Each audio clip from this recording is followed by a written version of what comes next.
شروع اللہ کے نام سے جو بڑا مہربان اور نہایت رحم فرمانے والا ہے۔ محترم ناظرین، آج کی ویڈیو ایک ایسی تلوار کی ہے جسے میدان جنگ میں اسلامی عظمت کا نشان کہا گیا، جسے دشمنوں کی صفوں میں تباہی پھیلانے کا ذریعہ سمجھا گیا۔ یہ کہانی ہے اس تلوار کی جو حضرت علی کرم اللہ وجہہ کو رسول اکرم صلی اللہ علیہ وآلہ وسلم کی طرف سے عطا کی گئی اور جسے دنیا نے ذوالفقار کے نام سے جانا۔ یہ تلوار تاریخ کی عظیم جنگوں کی گواہ ہے، جس کا نام ہی لوگوں کو دلوں میں خوف پیدا کر دیتا تھا۔ لیکن یہ تلوار کیسے بنی، کب بنی اور کیسے حضرت علی کے ہاتھوں میں پہنچی، یہ ایک ایسی کہانی ہے جسے سنتے ہی دل میں عجیب سی حرارت پیدا ہوتی ہے۔ تو چلیے اس کہانی کا آغاز کرتے ہیں۔ کفار مکہ اسلام کی روشنی کو بجھانے کے لیے ہر ممکن کوشش کر رہے تھے۔ بدر کا مارکا تھا اور مسلمان تعداد میں کم ہونے کے باوجود بھی اپنے ایمان کی طاقت سے لبریز تھے۔ جب میدان بدر کی گرم ریت پر خون کا بخار بلند ہوا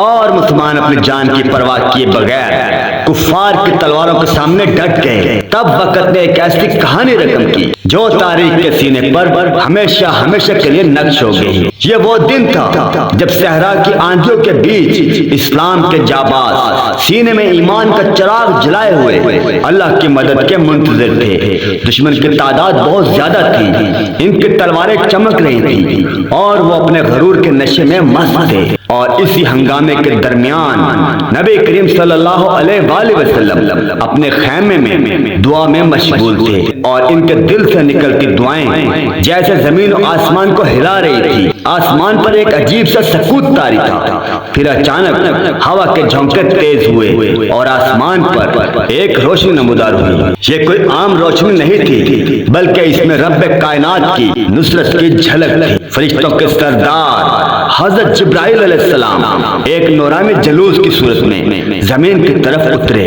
ان کے ہاتھ میں ایک تلوار تھی، ایسی تلوار جو چمکتے ہوئے بجلی کی طرح آنکھوں کو خیرہ کر رہی تھی۔ حضرت جبرائیل علیہ السلام نے نبی اکرم صلی اللہ علیہ وآلہ وسلم کی خدمت میں حاضر ہو کر نہایت ادب سے فرمایا، یا رسول اللہ صلی اللہ علیہ وآلہ وسلم، یہ تلوار آپ کے رب کی طرف سے آپ کے لیے تحفہ ہے۔ یہ تلوار زمین کے ہر کونے میں آپ کے پیغام کی فتح کا اعلان کرے گی۔ نبی کریم صلی اللہ علیہ وآلہ وسلم نے تلوار کو اپنے ہاتھوں میں تھاما اور اس کی دھار پر اللہ کی نصرت اور فتح کے راز دیکھے۔ یہ تلوار نورانی شوق کے معنی چمک رہی تھی، جیسے اس میں زمین کے ہر دشمن کے لیے انتقام کی چمک ہو۔ اور پھر رسول اللہ صلی اللہ علیہ وآلہ وسلم نے حضرت علی کی جانب دیکھا جو انتہائی عاجزی کے ساتھ نگاہیں جھکائے کھڑے تھے۔ اور پھر جب نبی کریم صلی اللہ علیہ وآلہ وسلم نے یہ تلوار حضرت علی کرم اللہ وجہہ کو پیش کی تو ان کی آنکھوں میں غیر معمولی عزم کی چمک نمودار ہوئی۔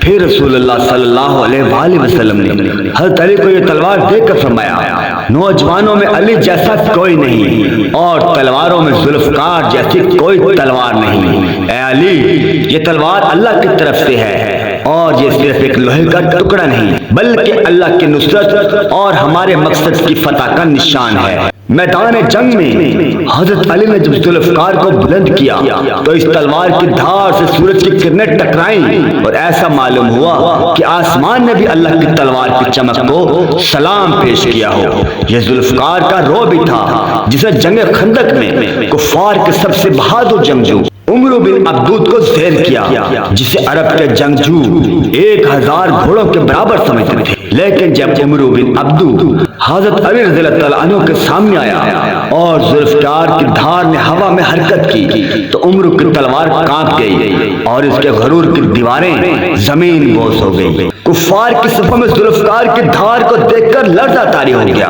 اور حضرت علی نے دشمن کی فوج کے دلوں میں دہشت پیدا کر دی۔ ذوالفقار کے واروں نے میدان جنگ میں ہیبت کا ایک طوفان برپا کر دیا۔ حضرت علی کرم اللہ وجہہ کی تلوار کی گونج دور دور تک سنی گئی اور دشمنوں کے دلوں میں خوف کی لہر دوڑ گئی۔ یہ وہ لمحہ تھا جب اسلامی تاریخ نے ایک نیا موڑ لیا اور ذوالفقار کا نام میدان جنگ میں ہیبت کا نشان بن گیا۔ یہ تلوار جسے حضرت جبرائیل علیہ السلام آسمان سے لے کر آئے تھے اب حضرت علی کرم اللہ وجہہ کے ہاتھ میں اللہ کی نصرت اور فتح کی علامت بن گئی، اور یہی ذوالفقار تھی جو مسلمانوں کے دلوں میں امید کی کرن بن کر چمکی اور دشمنوں کے لیے قہر کا پیغام بن گئی۔ اس دن کے بعد ذوالفقار صرف ایک تلوار نہیں رہی، بلکہ یہ اسلام کے حوصلے اور بہادری کی داستان بن کر تاریخ کے صفحات میں ہمیشہ کے لیے امر ہو گئی۔